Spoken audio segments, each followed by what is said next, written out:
তোমাদের ক্রাশ কি তোমাদের পাত্তা দেয় না? তোমাদের সব প্রচেষ্টায় বালি চাপা দিয়ে রোজ তোমাদের গার মারে, তোমাদের ফিলিংস এর গলার উপরে পা তুলে দিয়ে অন্যের সাথে হ্যাশট্যাগ বেস্ট ক্যাপশন দিয়ে ছবি দেয়। সঠিক জায়গায় আসছো ভাই তুমি। আজকের এই ভিডিওতে তোমাদেরকে এমন কিছু টিপস দেব যেগুলো ফলো করলে তোমার ক্রাশ নিজেই তোমাকে প্রপোজ করবে এবং আগামীকাল থেকে তোমার ক্রাশ হয়ে যাবে তোমার গার্লফ্রেন্ড, তুমি সিঙ্গেল থেকে হয়ে যাবে মিঙ্গেল। কারণ এই সব টিপস গুলো ফলো করে আমি লাস্ট এক সপ্তাহে মোট 15টা মেয়ে পড়াইছি। আর এই এক সপ্তাহে আমি মোটামুটি 17টা মিথ্যা কথা বলেছিলাম, আর এখন একটা বললাম, এটা দিয়ে 18টা হলো। ভাই আমি মেয়ে পড়াইতে পারি আর না পারি তোমরা ঠিকই পারবে যদি আজকের এই ভিডিওটা সম্পূর্ণ দেখো। আর ভাই কমেন্ট বক্সে যে সকল মেয়েরা কান্নাকাটি শুরু করেছো যে আমাদেরকে ছেলে পটানোর টিপস দাও, হয় না রে বোন, হয় না। ছেলে পটানোর টিপস হয় না। ছেলেদের দিকে তুমি হালকা তাকিয়ে একটু স্মাইল করে দেবে, ছেলে তোমার প্রেমে পুরো কুপকাত হয়ে যাবে। তবে হ্যাঁ, আজকের এই ভিডিওর টিপস গুলা ছেলে মেয়ে সবারই কাজে লাগবে। ক্রাশকে পটানোর আগে আসো জেনে নিই এই ক্রাশ জিনিসটা কি।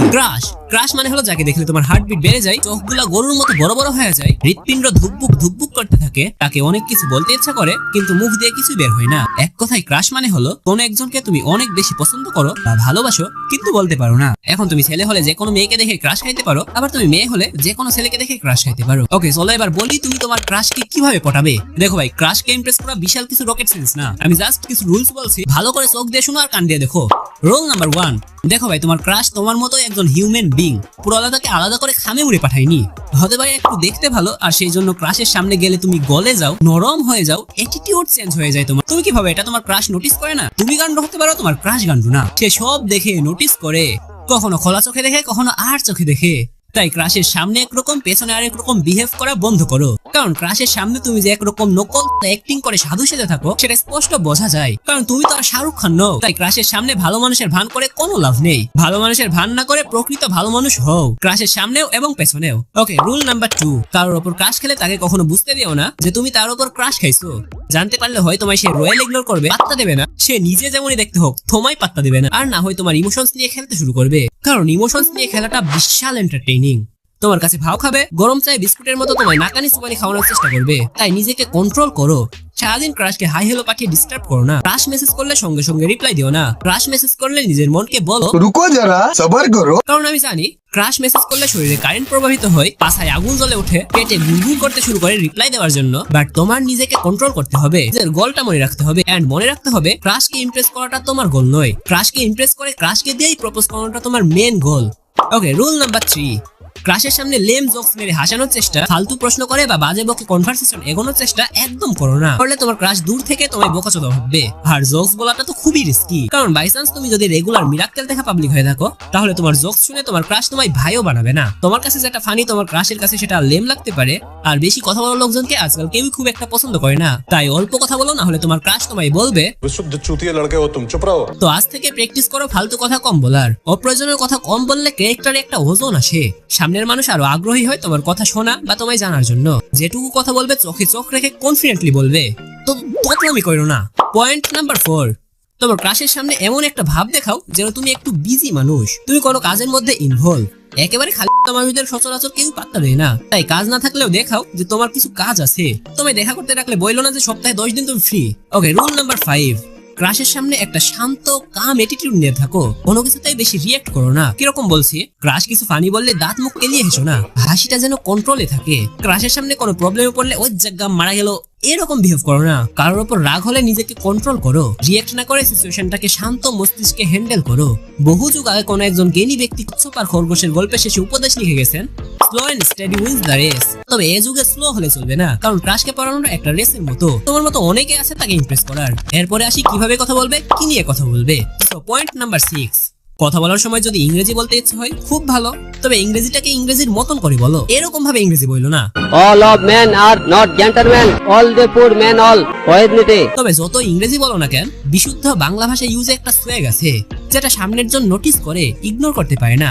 তবে তার জন্য তোমার উপর তার একটু হলে ইন্টারেস্ট থাকা দরকার। এখন তোমার উপরে তোমার ক্রাশের যদি 1% ইন্টারেস্ট না থাকে, তাহলে তোমার কোনো কিছুই সে নোটিস করবে না। এবার প্রশ্ন হলো কি নিয়ে কথা বলবে। বেসিক হাই হ্যালো, খাইছো দাইছো, ঘুমাইছো, হাগু করছো, এই সমস্ত বাদ দিয়েও যে টপিকগুলো নিয়ে কথা বলা যেতে পারে সেগুলো হলো ওয়েব সিরিজ, মুভি।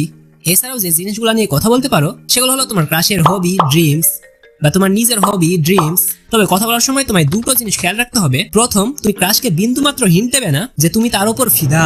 তোমার ফিলিংস জানতে পারলে তোমার ক্রাশ বলবে তাতে আমার বাল ছেঁড়া গেল। মনে রাখো, ক্রাশকে প্রেমে ফেলতে হবে, ফিলিংস ওয়ালা কথা ক্রাশকে দিয়ে বলাতে হবে। আর দ্বিতীয়ত, কথা বলার সময় সেক্সুয়াল কোনো টপিক বা ওয়ার্ড যতটা পারো এভয়েড করার চেষ্টা করো। অনেক ছেলে মনে করে একটা মেয়ের সাথে প্রথমে সেক্সুয়াল টপিক নিয়ে ক্যাজুয়ালি কথা বললে সে খুব তাড়াতাড়ি ফ্র্যাঙ্ক হয়ে যায়। আমি জানি না তোমরা একই গ্রামে বাস করো কিনা, তবে তোমাদের মতো সুতিয়াদের জন্য আমার একটাই সাজেশন, যত তাড়াতাড়ি পারো একটা ভদ্র সমাজে শিফট হয়ে যাও, না হলে বিয়ের পরও সিঙ্গেলই থেকে যাবা। शर्म करो। তোমার ক্রাশ যতক্ষণ না এসব টপিক নিয়ে কথা বলছে তুমি নিজে থেকে কিছু বলো না। আর তোমার ক্রাশ যদি এসব ব্যাপারে কথা বলা শুরু করে তুমি হ্যাং হয়ে যাও না। হবে হবে সব হবে। ধীরে ধীরে সাবার করো। समझ रहे हो? ওকে, এরপর তোমাদেরকে যে টিপস গুলা দেবো সেগুলো লেটখরদের জন্য বিশাল কাজে দেবে। কারণ এজন্য তোমায় তোমার ক্রাশের সামনে গিয়ে অ্যাটিটিউড, বডি ল্যাঙ্গুয়েজ, নাসা কথা কিছুই করতে হবে না। আর এই ট্রিকটা হলো অনলাইনে কিভাবে ক্রাশকে ইমপ্রেস করবে। যারা ভাবো ফেসবুক বা হোয়াটসঅ্যাপ থেকে ক্রাশকে পড়াতে হলে সারাদিন তাকে মেসেজ করে হাই হ্যালো করে যেতে হবে, তাদেরকে একটা কথাই বলতে চাই, মাম্মা তোমরা এখনো প্রস্তুর যুগে পড়ে আছো, তোমাদের দ্বারা আর হবে না। বাবা আমাকে বলো পাত্রী খুঁজতে। সোশ্যাল মিডিয়াতে তোমার আচার আচরণ দেখে আজকাল লোকজন তোমার চরিত্র যাচাই করে। আর সোশ্যাল মিডিয়ার মাধ্যমে কাউকে ইমপ্রেস করতে হলে আগে নিজের প্রোফাইলটাকে একটু ভদ্র সভ্য বানাও। স্ট্যাটাস বা প্রোফাইলে হাওয়াজ ভর্তি ছবি শেয়ার করো না, তাহলে তোমার ইমেজ খারাপ হওয়ার সম্ভাবনা 99.9%। কারণ সোশ্যাল মিডিয়ার থ্রু ক্রাশ পটানো একদম সিপ ফেলে মাছ ধরার মতো। টপ, টাইমিং আর প্লেসমেন্ট তিনটাই পারফেক্ট হতে হবে। পয়েন্ট নাম্বার 1, তোমার ক্রাশ যে ধরনের মিমস শেয়ার করে তুমিও সেই ধরনের মিমস শেয়ার করো। কখনো তুমি ক্রাশের পোস্ট শেয়ার করবে, কখনো ক্রাশ তোমার পোস্ট শেয়ার করবে, এভাবেই তো এগোবে। পয়েন্ট নাম্বার 2, নিজের কেমন পিকচার পোস্ট করবে।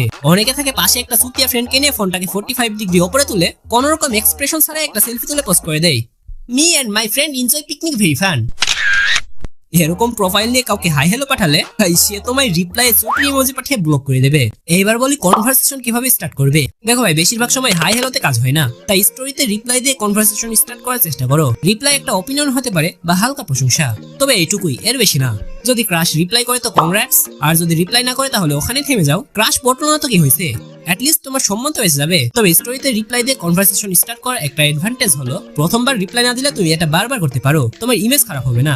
এবার এত কিছু পরেও যদি তোমার ক্রাশ তোমার প্রপোজাল অ্যাকসেপ্ট না করে তাহলে কি করবে? থ্রেট দেবে নাকি খিস্তি মেরে তোমার আসল অ্যাটিটিউড দেখাবে? এরকম কোনো ব্যাকআপ প্ল্যান যদি তোমার থেকে থাকে তো congrats, you are the best বোকাসোতা ইন ওয়ার্ল্ড। দেখো ভাই, তুমি শুধু চেষ্টাটুকুই করতে পারো, আর আমি তোমাকে জাস্ট সাজেশনটুকুই দিতে পারি। তোমার ক্রাশ তোমায় পাত্তা দেবে কি দেবে না সেটা আমি কন্ট্রোল করতে পারি না। আর ভাই, এত কিছুই করতে হবে না, তোমার চেহারা যদি অনেক ভালো হয়।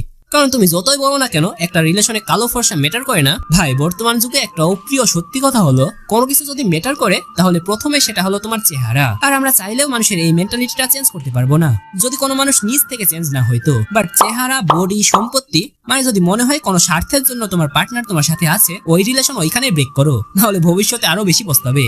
হোয়াটএভার, আমার মতামতগুলোর সাথে তোমাদের মতামত মিলতেও পারে, নাও মিলতে পারে। তোমার মতামত কমেন্টে জানাও আর বলো নেক্সট কি টপিকে ভিডিও দেখতে চাও। সো দেখা হচ্ছে পরবর্তী ভিডিওতে, সেই পর্যন্ত সবাই ভালো থাকবে, সুস্থ থাকবে।